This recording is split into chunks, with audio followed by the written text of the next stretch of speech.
Behold people, istorinis momentas.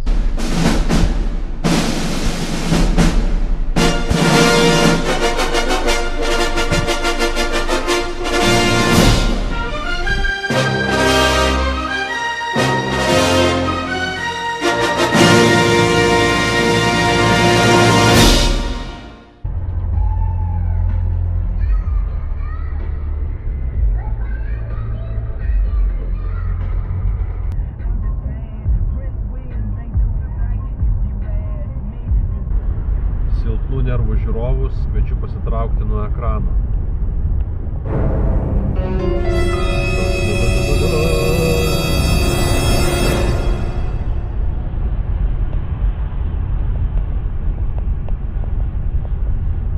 Mes esam Vievy ir šitie žmonės yra vis dar gyvi. Filosofinis klausimas žmonėms, kurie protingesni už abi kairės daržoves. Ar šiuo automobiliu galima viršyti greitį ir nusifotografuoti po to?